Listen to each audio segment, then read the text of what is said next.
All right, welcome friends to episode 69 of the Inglorious Bastards campaign. With me tonight, I have another language expert, someone by the name of Fiona Jallings, and I'm very happy to have her with us tonight to talk about Sindarin, or Sindarin. Sindarin.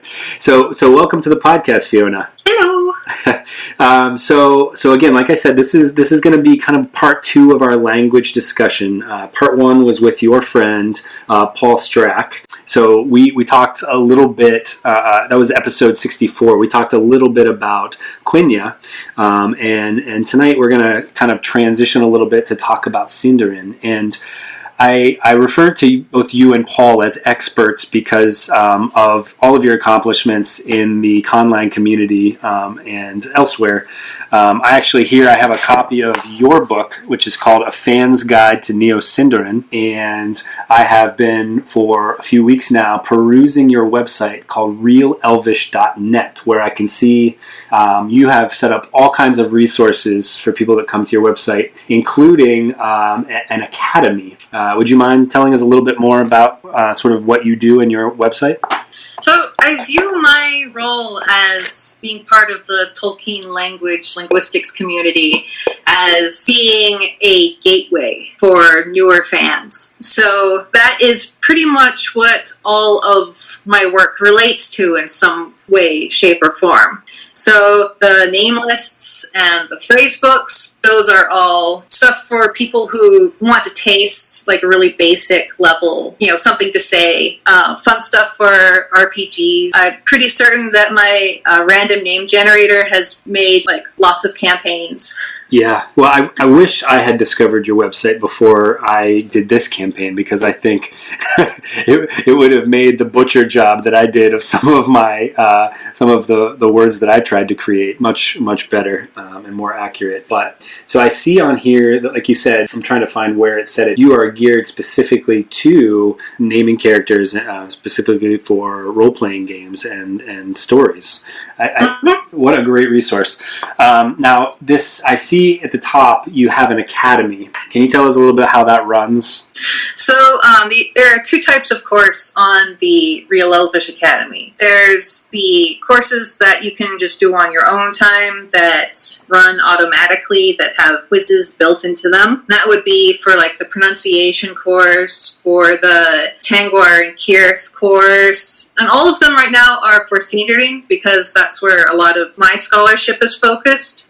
So yeah, it's like really easier courses, basically, the beginner's level courses. So after you get through the pronunciation and the writing system, the next level is Gelio Avelen, which is still not teacher-led. It's got quizzes, and you work through little pieces of the grammar bit by bit until you get a basic overview of the grammar. And then the last course is Nevio Avelen, which is basically a series of like short stories, like little scenes. They start out smaller and then they get more and more difficult as you progress. Basically, you're translating into Sindarin and you're translating out of Sindarin until you get more and more fluent and need less and less help doing it.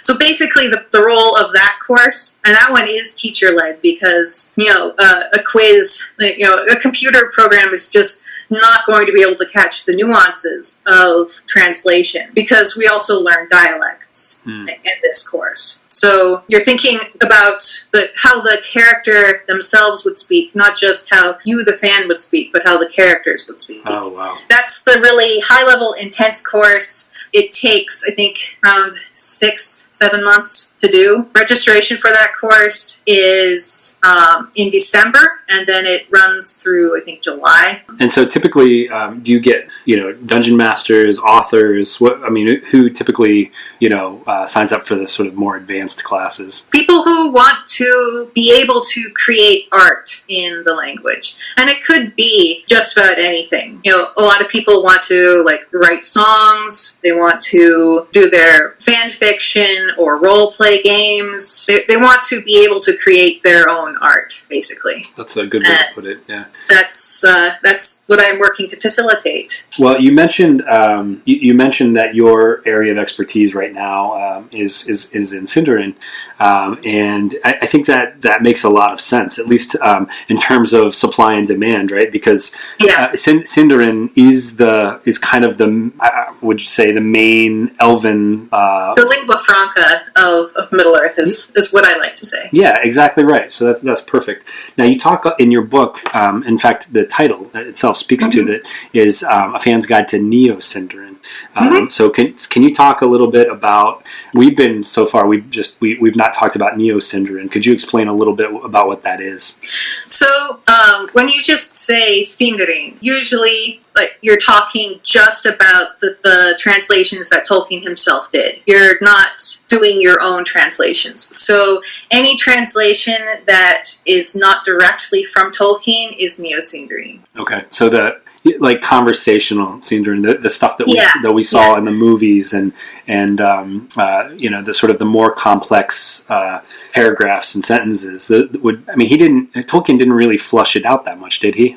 Not terribly. For conversational phrases, we have a few lines in the Fellowship of the Ring, basically. Yeah. You got "I na vedui duenadan, ma govanen," and that's most of what we know about Sindarin greetings.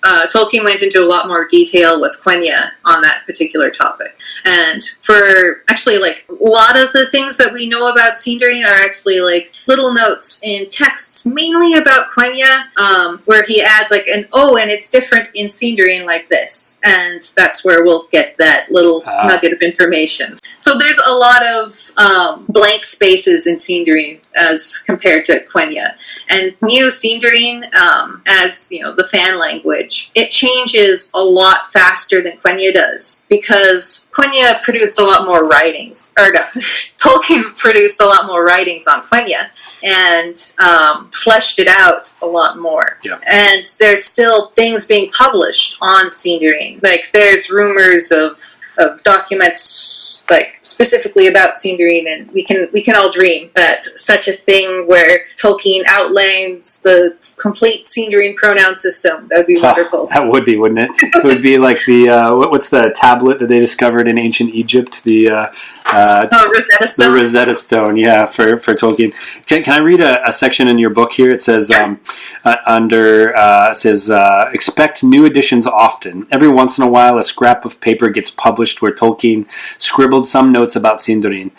These little scraps often revolutionize everything we thought we knew. Constantly editing this textbook is a necessity. And I think Paul referred to that a little bit last night, where I asked him what he thought of the spoken language in the movies, and he said, "Well, back in the early 2000s, we thought it was okay, but," and I'm paraphrasing, so forgive me if I got it wrong, Paul. But now we kind of know more than we did then. Would you agree with that? Oh yeah. A whole bunch of material has been published since the Lord of the Rings movies. In fact, one of the most important texts for just knowledge about Sindarin itself, that's Parma Eldalamberon number 17. That one is the partially completed manuscript that Tolkien was working on, which turned into the language-related sections of the appendix. Well, he was originally planning a much longer thing, and that is words, phrases, and passages in the Lord of the Rings. So we have that partially completed manuscript. That wasn't published, I think, until 2005. So, long after the movies came out. Yeah.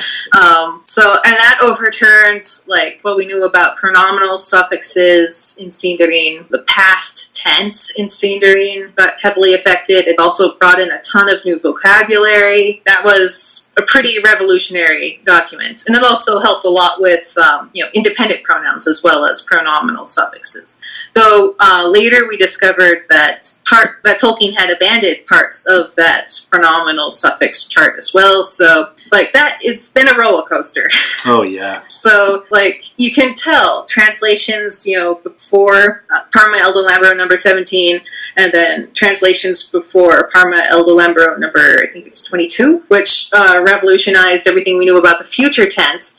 and again rewrote some of the pronominal suffixes. So, is there ever a point though where you come across something new, maybe something that Christopher Tolkien has released, and it's a little bit like the pseudepigraphal writings of the Bible, where you're just like, yeah, there's probably a reason they didn't include this in the canon. You know what I mean? Like, just because it's new doesn't mean it really changes anything. Does that ever happen? Well, stuff like pieces of Tolkien's notes aren't entirely published in the order that he wrote them. So you could find, like, okay, so in Vinyar Tengwar, Paul brought this up. In Vinyar Tengwar, I think 50, they have this little, like, a scrap of paper that Tolkien was scribbling notes on. Yeah. And actually several pieces of vocabulary that we were missing and now use come from that. But also it shows elements of Noldorin vocabulary. Okay, and Noldorin is the earlier version of Sindarin that Tolkien abandoned and reused the pieces of for the most part to make Sindarin. But there are some elements of that remained in early Sindarin in Tolkien's development, some grammatical things. So it was really interesting seeing that. So when we get new publications and it's not fitting exactly with what we know, it's never a case of, oh no, this ruins everything. I hate this. It's more like this completes our image of Tolkien's development of the languages. It helps us get a better picture, even if it's something we don't expect. And when you say we, is there, now Paul talked a little bit about some biannual, or maybe every 2 years there's a conference on experts. Mm-hmm. Now, is there like a tribunal, like a governing body that sort of accepts this and discusses it?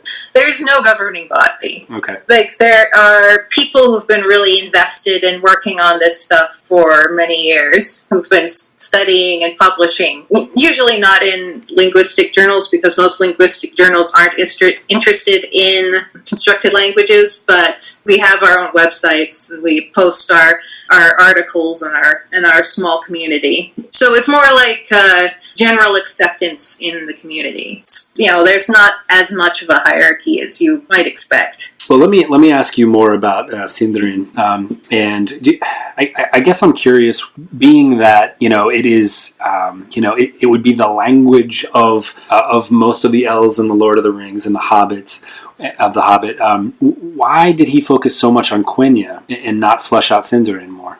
Well, you have to remember that his stories about, in the Lord of the Rings and the Hobbit weren't actually the majority of the time that he spent in the world. Most of the time that he spent in Middle-earth, he was telling stories about the Noldor, and the Noldorin language is Quenya. So he was much more interested in Feanor and Feanor's children and their exploits. I gotta be honest. I'm more interested in that as well. Yeah.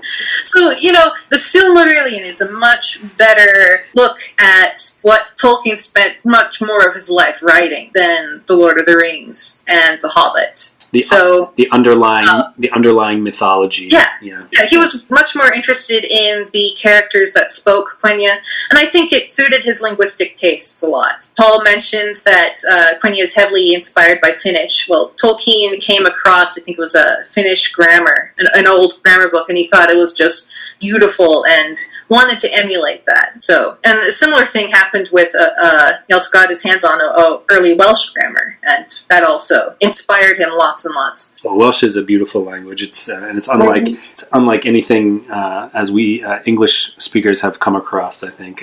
So is that so? Are you saying that the Welsh language is what inspired Sindarin?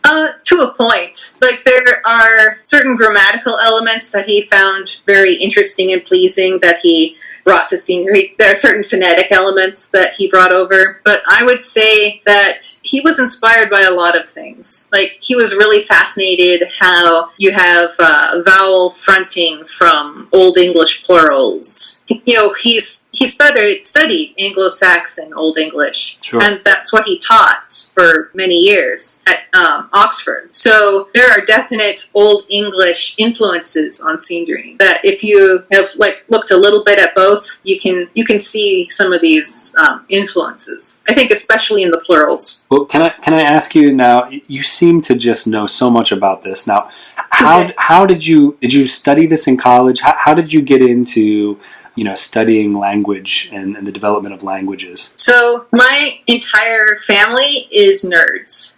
Yeah. So I grew up in a household where our living room, every single wall was shelves and shelves and shelves, bookcases of sci-fi and fantasy. So I was introduced to Tolkien when I was young, and my dad had a copy of the Silmarillion, which I ended up swiping when I left college. He also had a copy of the Book of Lost Tales, Part 1, that I ended up swiping, as well as the Unfinished Tales. Yep. They had multiple copies of The Lord of the Rings, so I only took one of them. Yeah. I left them with one. How generous But they of were you. okay with that because, I was much more invested in it than they were. So I got really deep into Tolkien specifically soon after the first movie came out. I was 14, 15 years old. I was bored as all hell in an American high school in Montana. I couldn't start studying a foreign language until I was in my junior year. So I, jealous of everybody else getting to start studying Spanish and French, decided, well, they get to chatter in their languages. I'll study Elvish. Oh, wow. And that's kind of how it started. I also was writing my first fan fiction, and I had a scene where Galadriel was talking, and I wanted to know what her accent would sound like. And I also wanted to give her Sindarin dialogue. So I started looking into it, and my early attempts were just awful. Really, really, really bad. But I had a knack for making character names sound like they fitted into the universe properly, even if they weren't correctly formed. So people started asking me to make them their characters' names. This was back when I was still 15. Oh, wow. And this was on fanfiction.net, which was one of the early places where whole bunches of fandoms connected and collided. And my friends were all into fanfiction.net. We were nerds, all of us. This was early 2000s. Being a nerd wasn't cool yet. So I started picking apart all my parents' Lord of the Rings books, all my parents' Tolkien books, and learning everything I could. And then when I started going online, I discovered, the histories of Middle-earth, and, that blew my mind. I had an inkling of it, but all I had was the Book of Lost Tales, Part 1. Right. And it does. I think that when you realize, the evolution of these stories over a whole lifetime, it kind of changes everything. It changes your opinion of everything. Yeah. So I was a teenager. I didn't have my own access to money yet. So I just every birthday and Christmas and holiday where they give things to you, I was asking for gift certificates to bookstores so I could get all the books. And that's how I filled out my collection for the most part when I was young. But I started getting interested. I started discovering the Eldalamberon and all these other online things like Eldalamberon. I discovered Eldalamberon when I was 16, 17. And then I started going into the deep end, started getting into the linguistics. And I didn't have a background in linguistics yet. That wouldn't come until I was 20 when I finally got into a linguistics course in my university. So I was working without linguistic knowledge, and I was kind of learning it on my own, basically, self-teaching it to myself. And that's how I learned the languages. I basically taught them to myself. And I was able to use all of the things that I had difficulty with, and all the studying that I did to start teaching other people. So in 2006, I started the very first version of Gelio Adelin, which was your Sindarin textbook back then. And that started out actually on a forum, which is now long since dead. They've given up the ghosts, archives lost forever, as far as I can tell. But I started writing little lessons because I knew a lot about this topic and people wanted to learn more. So I started writing little lessons, and that slowly grew into basically a book. Except it was entirely online. And people kept asking me for a physical version that they could hold in their hands. And it took a very long time. But eventually, in 2016, I broke and put together the book. And then I published it. And that became a fan's guide to New Sindarin. Well, I'm looking forward to going through the lessons. It seems like the lessons in the book sort of coincide with some of the things that you can do on the website. So we're about 25 minutes into the interview, and I don't want to keep you too much longer, but I do. There was a question of Paul mentioned in our last interview about sort of the rules for naming things, and we'll kind of transition from this into a few of the words that I created for the first part of the campaign. But could you just go over? I know there's a section in your book on this. Just a 10,000-foot view about were there rules for naming things in the world of Tolkien? Well, yeah, there's the grammatical rules, but the cultural rules, I think, is what you're more interested in. Yes. So the elves for naming each other, and this is a really broad view, and the different groups of elves have slightly different focuses on what they find most important. But basically, you have 3 or 4 types of names. You have the father name, which is given at birth. It's usually a version of one of the parents' names with a patronymic suffix added. A patronymic suffix is like a daughter of or son of. Yeah. That's basically just what it means. So you hear people call Legolas Thranduilion. Well, the Eon part means son of. So Legolas, son of Thranduil. That's basically what it means. And that's the sort of name that you give to a baby. And it's sometimes changed, and it's also used. It's also the formal name that you use. So if you've just met somebody, you want to be polite to them, you use their formal name, their father name. So they then have the mother name, which is given by the mother. It has something to do with the character's personality, their fate, their interests, could have something to do with their vocation. This type of name is also combined with the chosen name. Now, a chosen name could be either an alias, like they're trying to be sneaky and hide who they are, or a chosen name is a name that you've given yourself. My online handle is Dreaming Fifi. So I chose that when I was 14, and I'm kind of stuck with it now. Oh yeah. It's actually it's much more interesting than Turin's. What did he choose? Nathan, I think. Yeah. He gave himself a whole litany of terrible names. Oh, I see. Nathan means the wronged. Right. No, I absolutely. I love that. Turin is probably my favorite character, and I love the whole concept of how your name changes based on what happens to you throughout the course of your life and how you change. I just think that was. I think he had probably 6 or 7 names. Oh yeah. Yeah, it's a pretty long list. Yeah. So after, and a lot of Noldorin elves, they make their mother name their chosen name, so it's kind of the same thing. We don't know if the elves of Middle Earth have quite that same focus, though. And I think that when Tolkien was describing Celeborn's names, he just described it as a more personal name having to do with who you are as a person rather than just who your parents are. Right. So that one is a very intimate name, and you can only use that with very close friends and family members. People who you have an intimate relationship with, basically. Do you have any examples of that from the stories, or? Yeah. We've got Nerwen.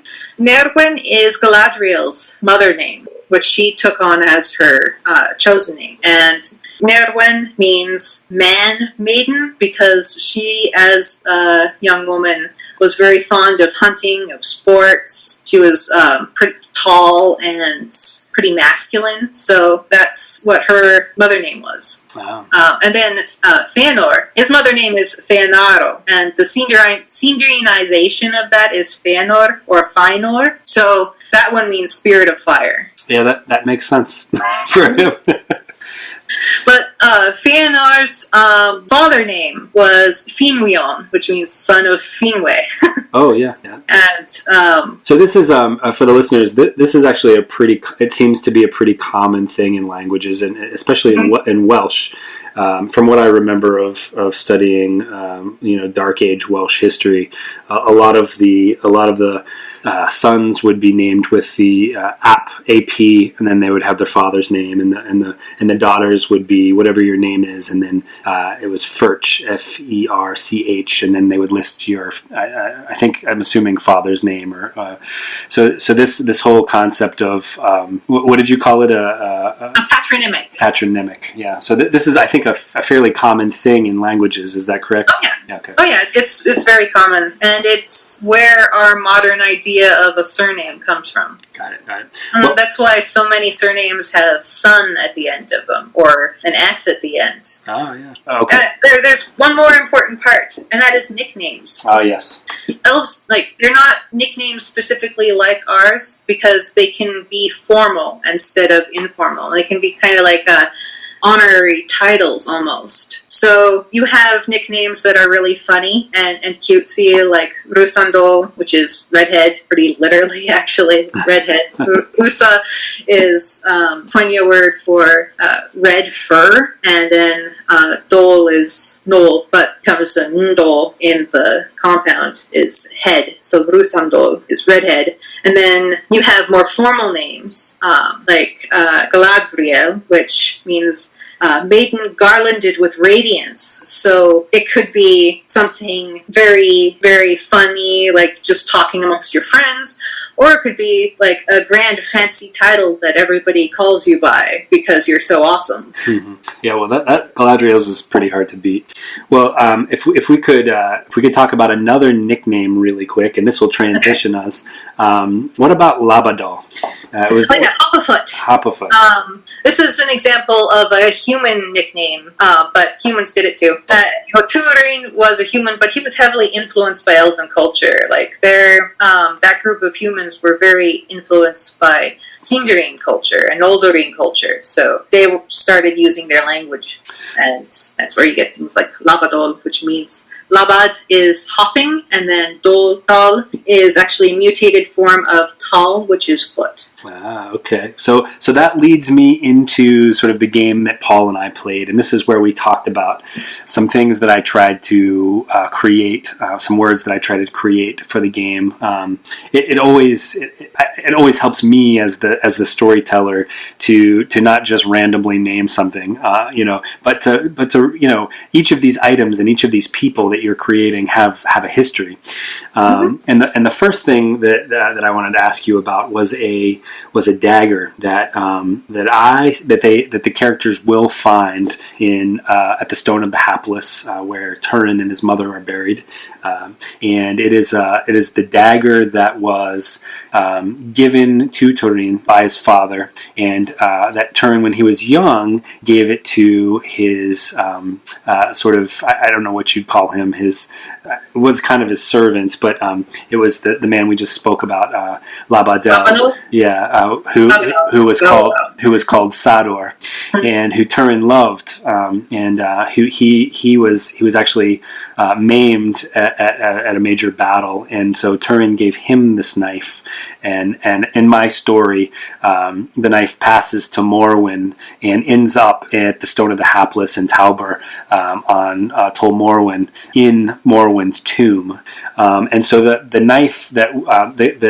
the listeners will eventually hear about is called Hathadol. Is there a way we can break down that word? And because honestly, looking back on it, I have no idea what I was trying to do with this. I wanted it to mean foot cleaver as a reference to Sador's lame foot. Do you have any idea how I came up with that? Yeah, actually, I think you were basing it on another sword name, which is Hadafang. It's a Noldori name, and some of the elements didn't carry on to Sindarin. But I think what you did is you took Hadafang and then took off the Fang part and then just replaced it with Dal, which is the mutated word for foot. So you probably started with Havadal, but in the process of pronouncing it over and over, the L likely affected the A in front of it, which made it Avadol in your pronunciation of it. Okay. And then you probably devoiced the DH into a TH, which is how you get Havadal. All right. So I wasn't too far off. When I went back to this word, I started thinking like, I have no idea how I came up with this. So, all right. Yeah, I do have a suggestion for like how I would do it. Please. So you know how you've got a whole bunch of swords and badass weapons that end with Christ or Priest. Oh yeah, or Christ. Yeah. So that word means cleaver. So I would put tal in front of that and make foot cleaver literally. So there's two different ways you could say it with different dialects. So tal Christ or tal Christ. Ooh, I like that. Mm-hmm. All right, I'm going to make some notes here. Like I told Paul, if this ever turns into fan fiction, yes, I'm going to borrow that.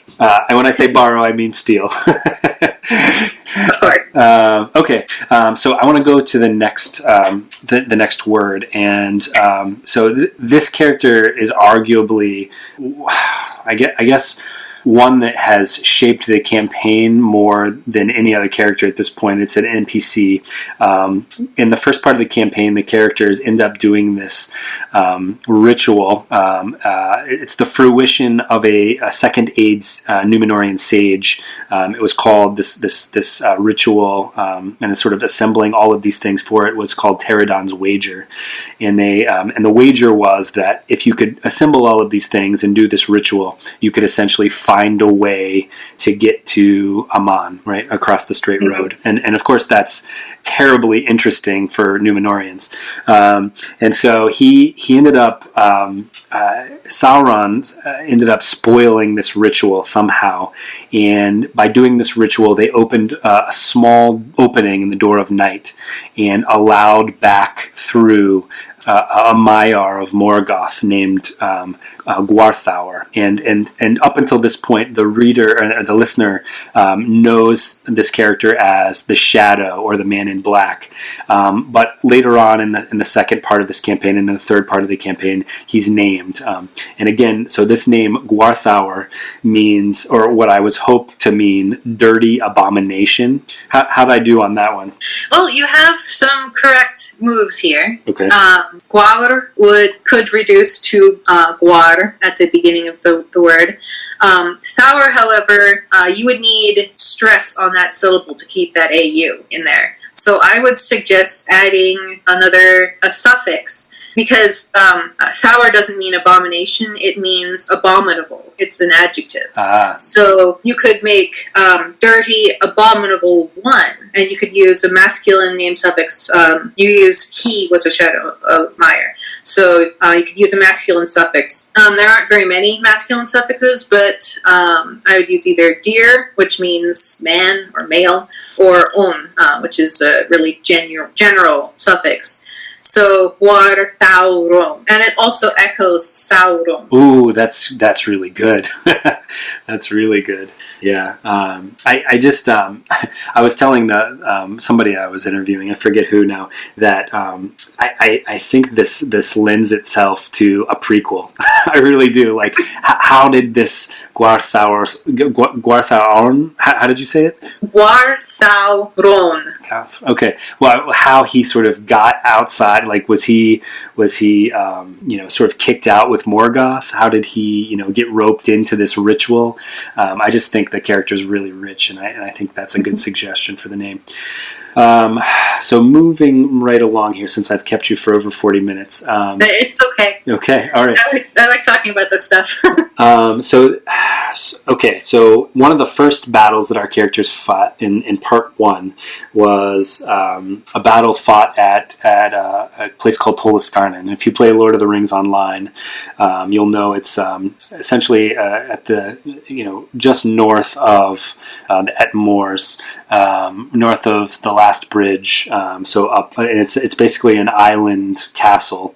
And they discovered that not only had the Umbarians stolen the Elendil stone, but they were looking for other things too. These items that were a part of Pterodon's wager, and so the battle was named the Battle of the Discovery of Wicked Secrets. Right. So this is a very complicated one, and I'm sure I got it wrong. But so they called the elves after this was fought. They called this battle the Battle of Rue Limdal.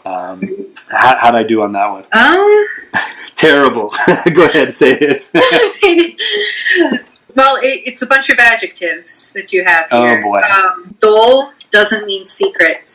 It's not a noun, the noun secret. You can't say a secret like this. Dol is an adjective. It means dusky, obscure, secretive, secret. Well, like that kind. It's an adjective, basically. Let's skip right to what your suggestion would be of this. So the hardest part is the discovery part. Discovery of wicked secrets.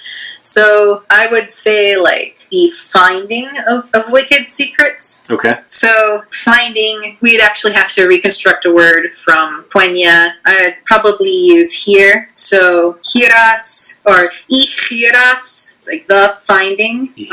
So secrets, I would take dol and actually use an nominalizing suffix as. So dolas. Ihiras, dolas. So, yeah. Well, that's pretty good.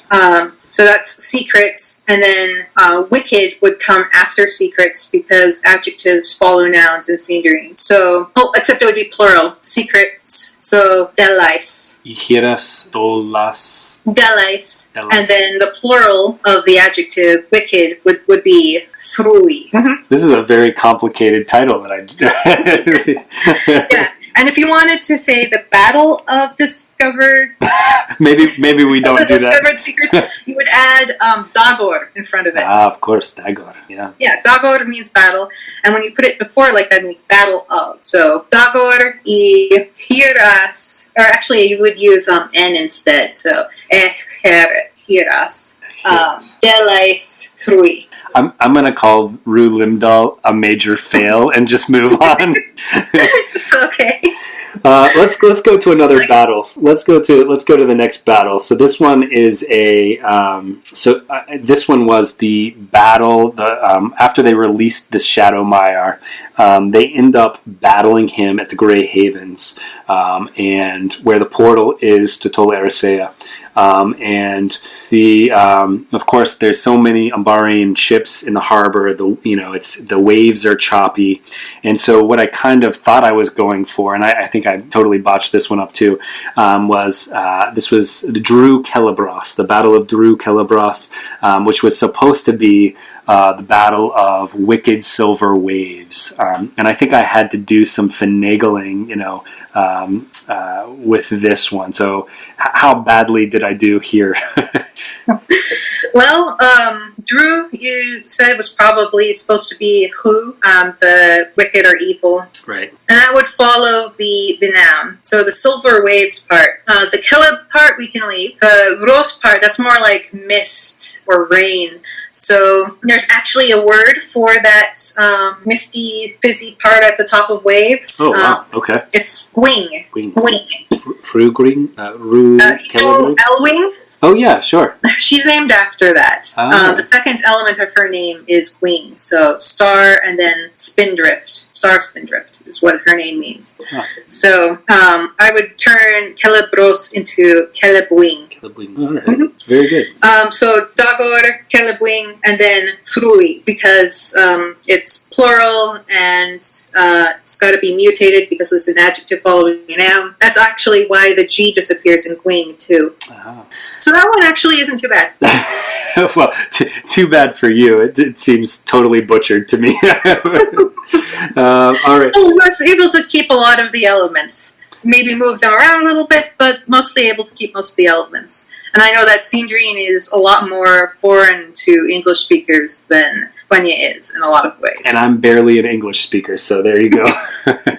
All right, so two more for you. We'll do a lightning round here. Okay. So this group of people that rose up and eventually, essentially, is this group brings the second prophecy of Mondos to fruition, to light in battle. Morgoth in part 3, and again, the listeners so far, if they're listening live, are only on part 2. But I don't think I'm spoiling any secrets. They're called the Fellowship of Light, and so how do I do with Nos Glanador? Well, if you want the Fellowship of Light, I would use Nos is family, like your immediate family. Well, I think it could be a little bit broader. I think it can include like a fellowship, and grandparents and such. Anyways, Nos would not be a good word to use here. Actually, okay. For fellowship, I would use Gwaith. We have an example that Tolkien gave us, which is the Fellowship of Jewelsmiths, which is Gwaith I Myrdain. So that's what I would use as a basis, as an inspiration for it. Okay. So Fellowship of Life, or of Light, Gwaith Kalad. Gwaith Kalad. Kalad. Stress on the first syllable. Kalad. Yeah. And that's one of the many things, because it seemed like Tolkien had a fascination with, like Paul said, creating a bunch of words for light and a bunch of words for darkness. Yeah, well, there are a bunch of different words for light. I'm using the most generic one there.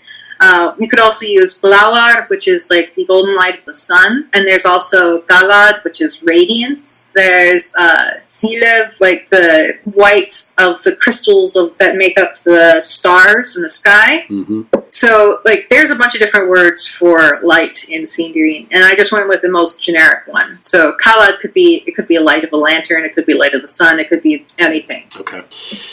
All right, and the last word, which I already know where this is going based on my placement of adjectives, but this was a wolf that in the first part of the campaign I said that Sauron had he had made it back to Mordor, and he was just gaining his power, but at the time of this campaign, and he was raising a wolf in sort of the same way that Morgoth raised Karkaroth, and so he, learning that, he created his own wolf to sort of track and destroy the Fellowship of Light, and this wolf I named Tarminoth, but I think I can tell already that the tower would need to follow some of these things. Is that right? Mm-hmm. Yeah. So.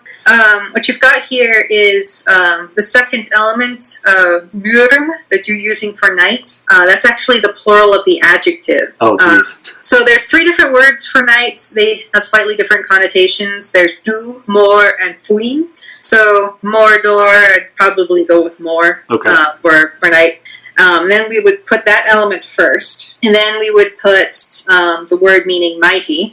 And I actually wouldn't use tower for mighty. That mighty as it's good mighty, basically. So we're a more neutral term, actually. So we're trying to essentially make mighty knight, right?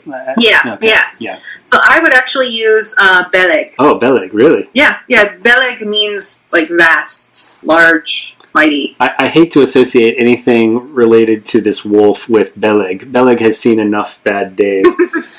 Well, it's all right because it'll be mutated. So, and part of it will be chopped off and replaced with oath, or the intensifying suffix oath, which you used here, and it's all right to use. You rightly guessed that Karkaroth is Kark plus Karan plus oath. Karan loses its second syllable, so it becomes Karo. So I would do the same here. Okay. So Morveloth. Say that one more time. Morveloth. Morveloth. That's pretty good too. I was trying to, most of these words that I really butchered was more on sort of how does the name sound? Let's pick let's go to a dictionary and pick a word that kind of fits but just sounds really good. I started the same way. Yeah. When I was making my first character names and trying things out, I even accidentally made a really terrible name for myself. See if I could remember it exactly. Oh no. Uvanimor. Uvanimor? So like, my name is Fiona. Fiona means white or fair. And, I've got dark hair, dark eyes, not particularly fair or white. So I wanted to say not white. Mm-hmm. Unfortunately, Vanimor is also... I try to connect Vani, which is like fair, and then more with, darkness. Yeah. Fair, darkness. Unfortunately, I made the word for a monster. Oh, no. Plural of monsters, Uvanimor. Uvanimo is a monster, Uvanimor, plural of monsters. So yeah, really, don't feel ashamed. We all start somewhere. At least what you picked meant something, like it was a real word. A lot of the mistakes just come from not knowing the grammar yet. And with the name making, there's a lot more grammar than you would expect. So, and some of the mistakes are just from Sindarin having very, very complex compound word making rules. The words have to blend together in ways that you don't have in Quenya or in English. So you're not expecting that you might have to change the beginning or the end of a word to make them fit together properly. And that's something that gets a lot of people when they first start making names. It's a puzzle that it has too many pieces for me at this point. If I were to take your course, I would definitely need to start at the very beginning. Is there anything that you would like to, sort of before we end, anything you would like to plug or talk about? I've also added Tengwar and Kirth transliterations to all the phrase books, so that if somebody wants to have in their artwork some Tengwar or Kirth, that they'll be able to use correct, good source there. And that's been a large part of my work for the past year. It's been adding that. And we can find this on realelvish.net? Yeah. So if you go into realelvish.net and go to the phrase books, you click on a phrase, you'll get all of the different ways it's written as well, depending on the dialect, because different dialects have different writing systems. Beautiful. Well, thank you again, Fiona, for coming. All right. Namarie. Namarie.